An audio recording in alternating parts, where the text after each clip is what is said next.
Llamaron a aquel lugar Bojín. Capítulo 2. El ángel del Señor subió de Gilgal a Bojín y dijo: Yo los saqué de Egipto y los introduje en la tierra que había prometido a sus antepasados, y también dije: Jamás quebrantaré mi alianza con ustedes, y ustedes por su parte no deberán pactar ninguna alianza con los habitantes de esta tierra. Al contrario, deberán destruir sus altares, pero ustedes no me obedecieron. ¿Por qué se han comportado de esta manera? Por eso también yo había dicho: no voy a expulsar a esos pueblos de delante de ustedes, de modo que ellos sean como espinas en la cintura y sus dioses una trampa para ustedes. Cuando el ángel del Señor terminó de hablar a los israelitas, el pueblo entero se puso a llorar a gritos.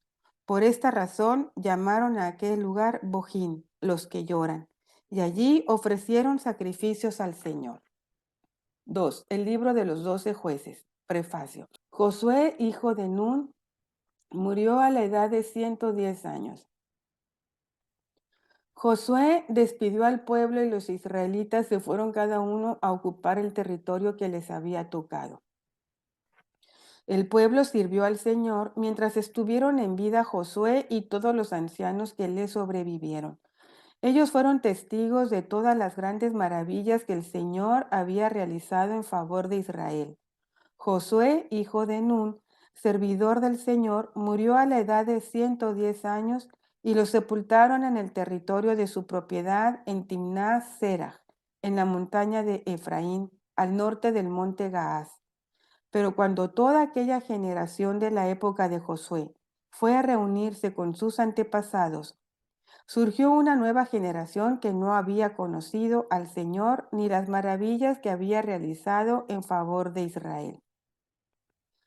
Los israelitas ofendieron al Señor con su conducta.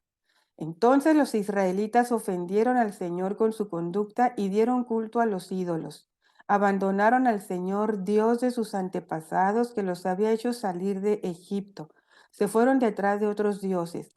Esos dioses extraños de los pueblos vecinos los adoraron y provocaron la ira del Señor. Abandonaron al Señor y dieron culto a Baal y a las diferentes representaciones de Astarté. La ira del Señor se desató contra Israel y los entregó en manos de asaltantes que los despojaron de lo que tenían. Hizo que los enemigos de sus alrededores los derrotaran sin que ellos pudieran oponerles resistencia. Cada vez que emprendían una expedición, el Señor no actuaba en su favor y les iba mal, como Él mismo les había dicho y jurado. De esta manera les puso en una situación muy desesperante. Entonces el Señor suscitó jueces que libraron a los israelitas del acoso de sus asaltantes. Pero ni siquiera a esos jueces hicieron caso, sino que se prostituyeron con otros dioses y los adoraron. Se apartaron muy pronto del camino que habían seguido sus antepasados, dóciles a los mandamientos del Señor.